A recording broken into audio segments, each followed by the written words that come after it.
Hey guys, it's me. Happy Monday. I'm going to, I had some issues sharing to for some reason, to my page, or actually going live on my page. So I'm not sure what's going on there, but I'm sharing it out now. So hopefully somebody will come on.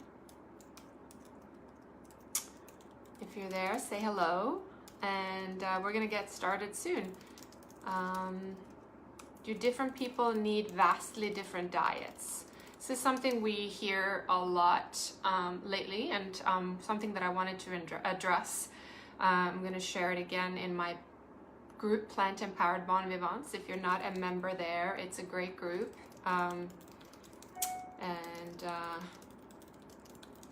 We'll see how this goes today. Sometimes Facebook is so... Hey Angela, thanks for coming. It is so crazy.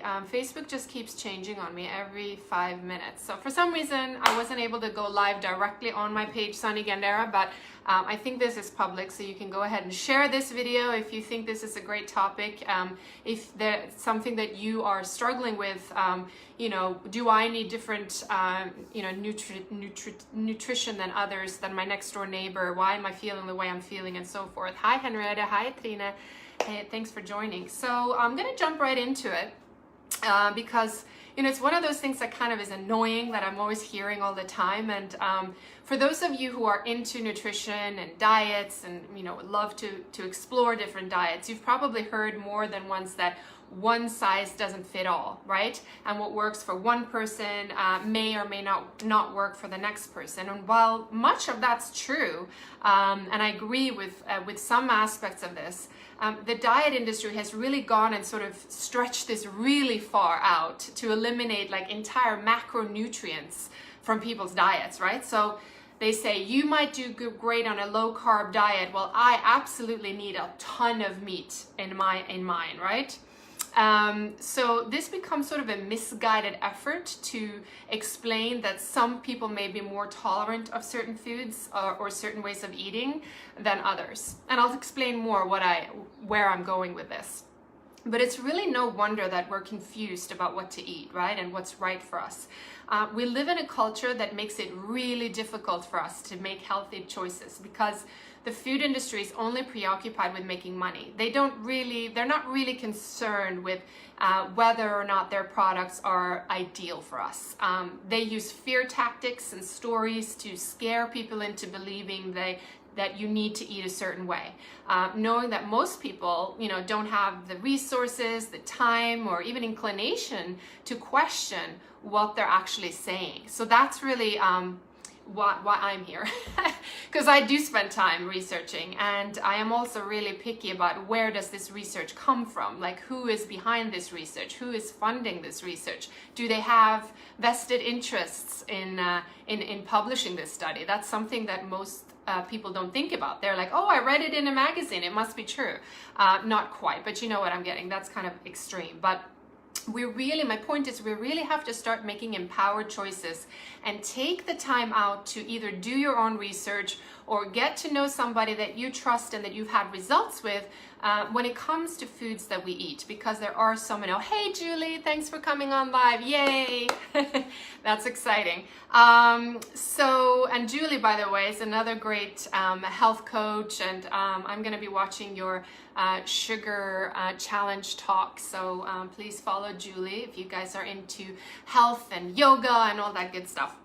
So it's one thing to say that each person is different with different backgrounds and has slightly different biology. And it's another thing to say that people require entirely different food categories. So that's where I'm going with this. And I'm taking this actually from a great source called freefromharm.org. They have a lot of research studies that they publish and they write stories about. I'm going to link that to the below in the comments so that you guys can check it out. And if there's anything I'm saying throughout this talk that you have questions about, like where did you get this from, as always, I say that in all my lives, please do comment and I will link to the studies. But as is true, as I was saying, of all species, we don't require personalized nutritional programs unless we're dealing with a specific disease, right? Or some very unusual condition. That is, of course, the caveat. But even then, our differences are more like a matter of degree, not direction, right? So one person, say, might be able to handle more fat in their diet without gaining weight, or developing heart disease, per se, particularly if they're highly active.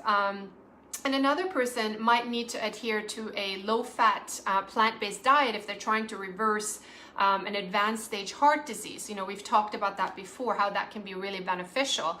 And you can reverse disease through nutrition. And I feel, you know, say for instance, better eating less fat and more carbs. Well, I know my friend actually thrives on slightly higher fat content and lower carbs. But I feel more energetic when I reduce my fat slightly. But eating a high-fat, high-protein, animal-based diet, that carries no health benefits for any of us. And I think you might know which diets I'm referring to that are very popular right now, but it is really true because there's well-documented benefits of eating a variety of whole plant-based foods in sufficient quantity to meet our caloric needs. Julie says, yes, so true. For those with heart disease, they have to go plant-based, no oil, sugar, caffeine. Yes, I've actually just spoke to a winery owner here who reversed his heart disease by exactly that, following no oil, high plant, low fat diet. So while protein and fat requirements vary a bit depending on gender and life stages, you know, you have, of course, babies and young children that need a bit more of each.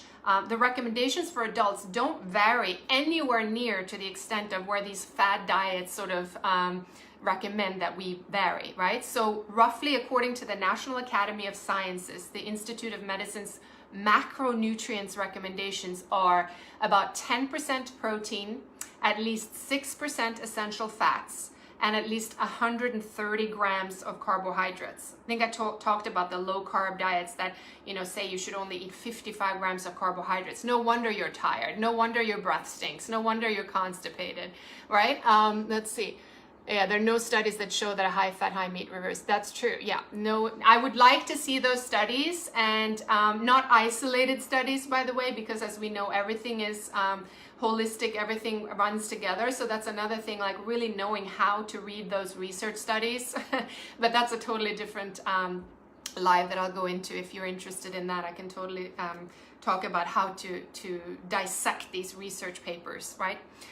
So 10% protein, 6% essential fats, and about 130 grams of carbohydrates is the daily, so the RDA, recommended daily averages the average requirement for protein is set at one basic level for our species. It's about 0.8 grams per kilogram of body weight. That you can find anywhere. I didn't make that up, okay? And this translates to around 10% of calories from protein for the average person. A recommendation that really has a well-padded safety margin to meet the needs for virtually the entire populations.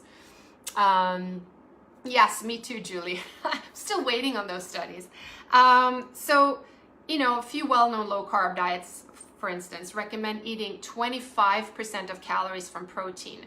And even for someone like myself who used to, you know, compete in bodybuilding, I see a lot of bodybuilders, even vegan bodybuilders, that do go to that length. But then you have to think of how they work out, right? They're lifting heavy, they're working 6-7 days a week, working out 2 hours a day, and they're really active and they're just burning through this. But you know, that's just also not ideal. And the minute you are not that active, you are going to gain weight, because protein, carbs, carbohydrates, fat, doesn't matter. It's energy, right? So energy in, energy out. But 25% is far exceeding the requirement for the average person. Even if you're, you know, working out 3-4 days a week and you're on the treadmill one day and you're taking a spinning class and this and that, you know, you don't need that much. But this is in spite of the fact that there are so many animal studies and human observational studies cautioning against too much protein. And many well-known medical authorities do as well, actually. And ask me again if you want to cite to some studies. I will definitely post them below. So from this wonderful site, Free From Harm, there was this awesome analogy or question, and it was, you know, when nutrition is concerned, if you're ever, sort of confused about something, it's helpful to ask yourself, where in nature can I find an example of this? And this example of a very wide variation of nutrient intake, the answer is nowhere. So let me just, cite this example that they gave. And they said, you'll be hard pressed to stumble upon horses that do better with some meat in their diet because of their blood type, or bears that need twice the protein intake of other bears, right? I mean, if they did, the zookeepers and the ranchers would have quite a job on their hands, right? I mean, somehow this logic evades us as humans. We've just been sort of tricked into thinking we are so unique and I definitely need meat and you can do well on something else. It's just simply not true. It's just about fine-tuning the basic macronutrients. So, this is also really, really important. It's another great point to those who say they need to eat animals or animal meat. And it comes from Colleen Patrick Goudreau. I will actually link to her site as well below, because she's fantastic when it comes to explaining things. And she's so passionate about she has a great book. She goes by The Joyful Vegan. I really recommend checking her out. But she says that the phytochemical, the antioxidants, and the fiber, all of the healthful components of plant foods, they originate in plants, not animals, okay? So if they're present in animal food, if these nutrients are present in animal foods, it's because the animal ate plants. So why should we go through an animal to get the benefits of the plants themselves? It seems a bit sort of contradicted, right? To consume unnecessary, unseemly, and unhealthy substances, when you're eating animal fats, such as animal foods such as saturated fat, animal protein, lactose, dietary cholesterol, which you're getting, is really to negate the benefits of the fiber, the phytonutrients, the vitamins, the minerals, and antioxidants that are prevalent and inherent in plants. So going through an animal to get the nutrients we need, it's both unhealthy and undesirable from a health perspective, from a resource perspective. Think about how much resources it takes to raise these animals, land. We're plowing through rainforests and using a ton of water. And of course, from an ethical standpoint, through the unnecessary killing of animals who don't want to die to become our food. I'm not care what you say. It's just not humane to kill some being that doesn't want to be killed. But that's besides the point, right? If you're not on that planet, come back to reality and see that you don't really need to eat animals. You don't need to eat animals, and you shouldn't, to get the necessary nutrients. So to illustrate this point further, right? Why should we, eat animal foods, or why should we not eat animal food? We can start with calcium, a mineral that is found in the ground and the soil. A mineral, it doesn't exist in a cow unless what? The cow eats grass, right? And the calcium is in the grass. Except today, of course, cows don't eat grass because they're all on dry ground. So what do? They supplement the cows. They inject the cows with B12. They inject the cows and other animals with, calcium, whatever they need, right? So we are actually then eating the cow. Why not just supplement directly if you need something? Like I take a B12 tablet instead of going through an animal that doesn't have B12 anyway, but actually got an injection, and I'm going to sort of somehow get that through the cow. Do you see what I mean? And why during cow's milk specifically? This was another great point that Colleen Patrick Goudreau raised. Why do we choose cow's milk as opposed to other species' milk? Why is the cow specifically chosen? Because, she mentioned actually hyena's milk. That's really high in calcium. But hyenas, they're not as friendly as the cows. Cows are docile animals, unless you try to steal their young. Then they get, they start running after, and they start to get crazy because that's all they want, is to be with their baby. And of course we remove their baby so we can have their milk, which is another effed up thing. But anyway, hyenas wouldn't be as very nice to you if you try to take their milk. They would kill you. But cows, they're nicer. So see how arbitrary our choices are for like what species we choose to take their milk. It's really kind of crazy. So but this has been going on for years, centuries, right? So we don't question these things anymore. We just say, well, we need calcium. We need milk for calcium. really question it. Lactose intolerant is another thing I hear, especially being Scandinavian. There are so many Scandinavians now that have become lactose intolerant, despite them actually being quite lactose resistant because they've been eating so much. Yes, Julie, it's a very inefficient way to get nutrients. You know, they've been eating so much dairy, you know, since day one. We're eating cheese, we're eating milk and yogurt and cream and whipped cream. And I mean, we are the highest consumers of dairy, I think, in the world, the Scandinavians. However, now when I went home last year, I saw lactose-free on all the, the products. And it's like, it's because we stop producing lactase at a certain age, because we're not meant to drink milk past a certain age. You see what I mean? So that's, there's nothing wrong with you if you're lactose intolerant.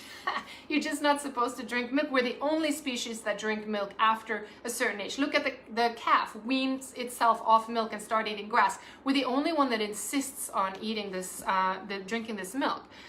Omega-3 fatty acids. Cow's milk is made for baby cows so they can grow into big animals. Exactly. It has so much protein and so much, not protein, but nutrients in it, that actually it's meant to grow into a 600-pound animal. Do we want that? No. And then we wonder why our bodies can't handle it. So, and there is a reason why people can't, don't tolerate it. So why don't we listen to it? Why do we insist on consuming these foods that are really not great for us and that cause disease, obesity, heart disease, cancer, and so forth? So omega-3 fatty acids, for instance, is another. What do we get omega-3 fatty acids? What have we learned? Fish, right? But where do fish get it from?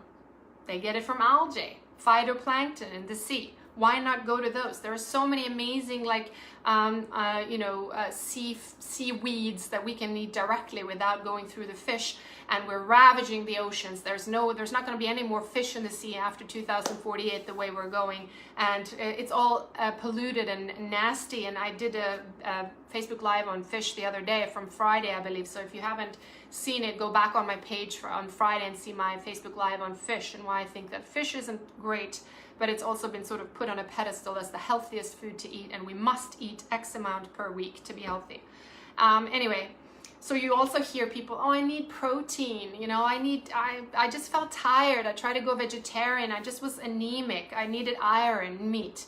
And when you try to ask people, what did it feel like? Well, I was tired. Well, tired isn't anonymous with protein deficiency, okay? Newsflash. Tired isn't, I'm sure you've heard of heart disease, right? And people being hospitalized because of that. Have you heard of people being hospitalized for being protein deficient? I haven't. Please let me know if you have. So why is it that we focus on that and not the other? I mean, you see what I'm not trying to be like, sort of mean-spirited or funny here, but it really is kind of crazy the way we've been sort of telling ourselves stories. And another thing is, well, I tried going vegetarian, but I was craving meat. No, you weren't craving meat. You weren't craving the flesh of an animal. We're not carnivores, despite what you say. We don't have the fangs. Look at a domesticated cat, for instance. When it sees a squirrel or a bird, it starts to sort of get really focused and waving their tail and starts salivating. Do you do that when you see cows grazing in a field, or I don't know, you see a bird in the backyard? I mean, if you do, I get worried, but we don't react that way because we're not carnivores, right? What we do crave when we think we crave meat is salt. We crave fat. We crave flavor. We crave texture. We crave the feeling of feeling full, right? Or the feeling of familiarity, because that's what we're used to. We're used to that steak because, Dad used to put barbecue, steaks on the barbecue. Our mom made her meatloaf. I crave that. Our habits have taught us what we're used to, and that's what we're craving. And then, you hear like people are saying, oh, but I don't know, like vegan food, isn't that bland? No, but what do you do with your hamburgers and your sausages or your meat? You flavor it with ketchup, mustard, onions, garlic, barbecue sauce. You flavor your meat with plants. So, we're the only animals and again, this I'm quoting Colleen Patrick Goudreau because she's just so brilliant and she makes you really think, and made me think, and was a way of I really sort of love love her so much is that she questions you and you're just kind of like feeling not stupid or silly, but it's just like it really makes you think. And she's like, we're the only basically animals that need to flavor our meat or cook it in order for it to become palatable to us, or to prevent us to die from pathogens and bacteria that is in the raw meat, right? So you hear, I told the other day, I was mentioning the story about like chicken, like, oh, you have to like disinfect the, you know, the tables and make sure nothing is like infected. Why on earth would you eat a food that is that full of bacteria and dangerous? Carriers of salmonella, eggs. I mean, hello. I don't know. I'm just feeling really fired up today. Sorry. So, I'm not going to be sorry, actually. I'm very passionate about this, clearly. But my point is, I hope I've given enough sort of examples. I don't want to drag this on. I want to keep my Facebook Lives to under 30 minutes. But if you open your mind to challenge the way you've been thinking about food, right? And instead of conforming to society or just thinking the way that the majority thinks, I have faith that you'll be inspired to try out something different so you can actually achieve what you want. And that sort of change you've been wanting for yourself, but telling yourself is too hard. It's not hard. Change isn't hard if you commit to it. And great, amazing things happen when you commit. And instead of making excuses about why you can't reach that goal, how would it feel to just let your guard down for just a second, question what you've been thinking, think about a different way of eating and living, that it might in fact change your whole life, because it did to me. It really changed my life. And now that I look back on it, that wasn't that hard. It was hard up here, but I had someone to guide me, and it's really, really amazing the changes I saw in myself. And it's not just about health. It changes your whole entire life, all areas of your life. And the good news is that you don't need to change 180 degrees overnight. Changes they're more effective actually when you just take one small step at it every day, much like you're trying to, get in shape, right? It starts with one workout, one healthy meal, one decision daily. Plant-based foods are yummy. Also, as humans, we can adapt and change. Of course, when you see something fantastic happening, it's because some human have questioned what everybody else thinks, and they said, no, I think we can go there. We don't need to stay here because it's too difficult to go. No, we're going to do it. And then people are like, oh, it is possible. Well, now we're going to jump up. So you be the change maker. I really do have faith in you. I'd be curious to learn, where are you right now with your nutrition? Now, you're watching this for a reason. Clearly this, topic, you're on here because it didn't kind of spark curiosity. Are you happy with the way you eat? Do you feel that you get all the necessary nutrients? Are you excited about your food and look forward to every meal? And if you do, you have lots of ideas, what to make and eat daily, feeling fulfilled on this daily basis. And if you do, you probably don't need me. And great, I'm wonderfully happy for you. But if you feel a bit overwhelmed or exhausted around food and which diet you should be on, and you've been wanting to include more healthy foods like fruits and vegetables and legumes in your diet, that's good for you, but you just don't know where to start. So this is where I come in, and I can help you with my coaching, much as I was helped myself with my mentor. And I'll be with you every step of the way, to show you these small steps of how you can safely achieve your goals in a way that is fun and enjoyable, doesn't need to be like pulling teeth. And my guess is that a whole new world, like I said, will open up to you, just as it did for me. And I'll be here to celebrate your successes. I'll be here to lift you up when you have those challenging days, and help you with those mindset tips and ways to challenge your behavior, like I was talking about before, or thinking, so that the changes you're trying to make doesn't seem impossible, but doable and so worth it. And for each step you manage, and for each step you conquer, you're gonna feel so empowered and be like, yes, I can do this. And then that's how change starts. The hardest part is just to take that first initial step, like, yes, I'm worth it. I'm worth the time. I'm worth the investment. I want to take some time out for me this time, instead of thinking about everyone and everything around me that's more important. That's where it starts. So if you're interested in learning more about it, I'm going to post a couple of links below. One is to, you can click on where to set up a free call with me to learn a little bit more about the program. I'm not going to go way into detail on this particular live about my one-on-one, but I do have a 5, 8, 12-week coaching program where I work with you one-on-one to help you sort of get your goals. Support is so important when making a change, especially when it comes to nutrition.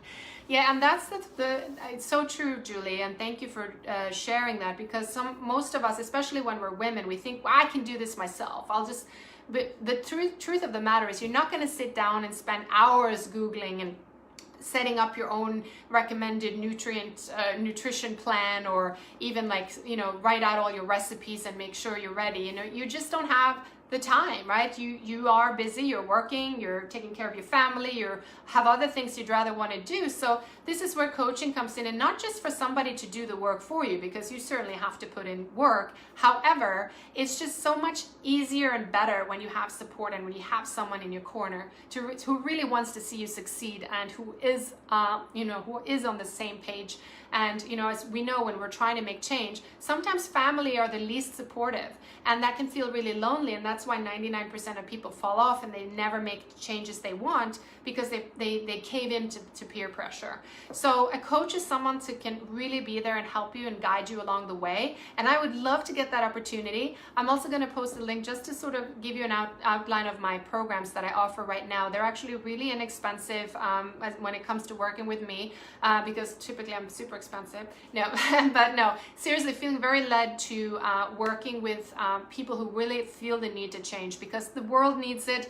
The health of people are in jeopardy, and of course the environment, as we see every day. If we open up the TV or a newspaper, we can see the effects of the way we're living. And this is a fun way to join and to share share the planet with each other. So I hope you got some sort of benefit out of watching this. Post the comments below to replay viewers. Julie, thank you so much for joining, and for everybody else who joined me here. And I will see you guys tomorrow with another topic, but I would love to hear what you thought about it. Do you agree? Do you disagree? Do you have specific other examples you want to share with me? I'm very open-minded and ready to have a discussion. So with that, wishing you a great rest of your Monday, and I will see you guys tomorrow.